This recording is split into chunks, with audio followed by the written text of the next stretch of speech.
Ligue des Champions égale Real.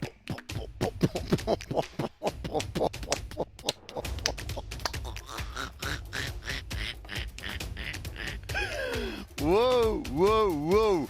Je lève les mains, je me rends, arrêtez-moi les gars, y a pas de problème. Je voyais le Real se faire exploser. Émile Zola a dit j'accuse. Moi je dis je m'excuse. Pardon. Salut les fraudes, j'espère que vous allez bien. On se retrouve pour une nouvelle vidéo débrief du match entre le Real Madrid et Manchester City. Victoire 3-0 du Real Madrid et très sincèrement je l'ai pas vu venir et je sais que quasiment personne l'a vu venir. Même les supporters du Real s'attendaient à se faire rouster et quand tu vois en plus la composition de départ du Real Madrid, tu te dis que ça va être très compliqué pour le Real. Quand tu vois les absents que tu as, il n'y a pas Militao. Il n'y a pas Mbappé, il n'y a pas Rodrigo, et j'en passe. Tu as beaucoup d'absents. Beaucoup d'absents pour le Real, et tu te dis que ça va être compliqué. C'est compliqué en Liga, tu montres un visage qui est atroce, tu t'en sors sur des pénaltys, tu montres pas un très bon visage dans le jeu, tu arrives à alterner entre des bons matchs de temps en temps et des matchs atroces juste après. Donc c'est dur, et tu sais pas réellement sur quel pied danser avec le Real Madrid, et c'est pour ça qu'on pensait tous que le Real allait se faire ouvrir.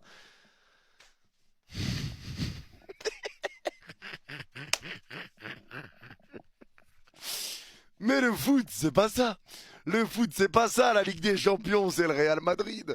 La Ligue des Champions, c'est le Real. Le Real est habitué à cette Ligue des Champions et le Real Madrid a décidé de lever son niveau de jeu en Ligue des Champions avec un Federico Valverde qui a pété les plombs hier soir. Il a totalement pété les plombs, triplé. Il a été partout au-delà de son triplé. Federico Valverde t'a fait un match exceptionnel. Mais au-delà de Federico Valverde, parce qu'on va en parler, les gars, je trouve que le Real Madrid a été très cohérent. Ça a été un Real Madrid qui a fait un match collectif et non pas un match individuel. C'est pas un match où tu peux ressortir une individualité plus qu'une autre ou te dire ouais c'est grâce à lui que... Non, la Valverde oui il te fait un match extra mais à côté t'as un Brahim qui a été monstrueux, t'as un Courtois qui a été incroyable, t'as un Rudiger, un Tchouaméni qui ont été solides, t'as eu un Vini qui a été important, t'as eu un Pitarch qui a été très bon, t'as eu une équipe du Real qui a été cohérente parce que tout le monde a fait les efforts pour tout le monde, parce que tout le monde s'est donné.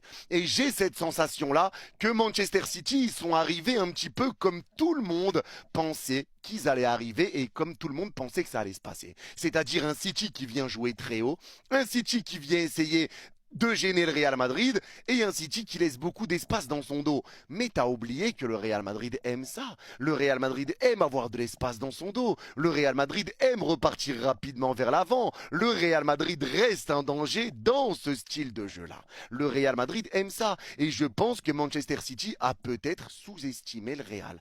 T'es peut-être arrivé trop sûr de toi, trop sûr de tes forces, en te disant le Real n'y arrivera pas, ils vont galérer et on va les éteindre. Et le Real s'est servi de ça pour te tabasser. On parle d'un 3-0 contre City, les gars. 3-0. Non, bravo. Bravo. Juste bravo parce que je m'y attendais pas. Je pensais que City allait faire match nul et qu'ils allaient exploser le Real au retour. Et résultat des courses, ça a été totalement autre chose. Et on va commencer par parler de ce match en images. Et tu le vois déjà sur les premières minutes. Tu vois un Real Madrid qui presse. 12 secondes de jeu, ça vient d'être l'engagement. Tu vois un Real Madrid qui presse. Un Vini qui presse déjà le porteur de balle. Le ballon va revenir sur Donnarumma. Vini va presser Donnarumma.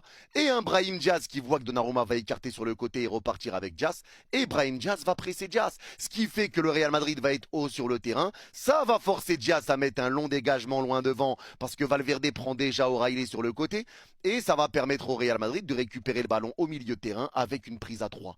Et là, pourquoi j'ai pris déjà ces images-là, c'est la preuve que le Real Madrid est rentré dans ce match-là en se disant on n'a rien à perdre. Tout le monde nous prend pour des ploucs, qu'on perde ou pas, ça va rien changer. Tout le monde nous voit sortir, qu'on perde ou pas, ça va rien changer. Tout le monde attend la saison prochaine, plus personne n'a d'ambition sur cette saison, qu'on perde ou pas, ça va rien changer. Mais t'as oublié quelque chose, l'ego. l'ego et la fierté de ses joueurs. La fierté de ses joueurs et la dalle aussi de montrer des visages différents. La dalle de montrer un beau visage, la dalle également et la fierté de ne pas montrer une pâle figure. Et aujourd'hui, ils ont sorti un très très gros match et ils ont été cohérents collectivement. Et ils ont mis de l'intensité dès les premières secondes. Dès les premières secondes, tu as vu un Real motivé et un Real mettre en place déjà ce qu'il voulait mettre en place et essayer de gêner le plus possible Manchester City. Et ça, c'était que sur les premières secondes. Mais là, on va rentrer sur le premier but du Real Madrid. Et ce que tu peux noter, c'est que les joueurs de City sont très hauts sur le terrain. Tu vois un City qui essaye de gêner le Real, qui s'installe dans la moitié de terrain du Real et qui se dit bon, on va s'installer là-haut, le Real va galérer à ressortir, on va les éteindre, on va récupérer le ballon, on va les mettre dans le mal, ils vont galérer à ressortir, on sait que le Real Madrid a du mal sous pression, ça va le faire. Jusqu'à ce que Courtois se transforme en Kevin De Bruyne. La passe exceptionnelle de Thibaut Courtois parce qu'il a vu que Valverde est sur le côté droit au milieu de terrain et c'est quelque chose qui a été vu par Arbeloa et bien senti. Valverde était là sur le côté droit, Valverde a été partout, que ça soit à droite, à gauche, au milieu, en défense pour aider Arnold, en défense centrale pour guider les autres. Valverde les gars, au-delà de ses buts, au-delà de son triplé, on l'avait dit, Valverde c'est l'homme en forme côté Real Madrid. Que ce système en 4-4 de losange ça lui fait du bien parce qu'il joue dans l'axe droit du milieu de terrain et ça lui permet d'être ailier droit, milieu central, latéral droit. Ça lui permet de s'épanouir. Tu retrouves la qualité d'un Fede Valverde pour venir aider Arnold qui a des difficultés défensivement et tu l'as vu face à Doku, ça a été difficile.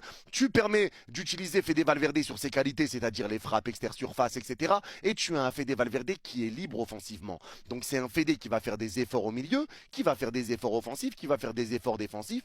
Et là, c'est là qu'il brille. C'est là qu'il brille. Et Fede est là, présent au milieu de terrain, long ballon de la part de Thibaut Courtois. Et Fede va réussir à te mettre ce contrôle en pleine vitesse pour passer dans le dos d'O'Reilly. Mais ce qui est dingue, c'est que personne ne le regarde. Hein. Regardez l'alignement défensif déjà de City.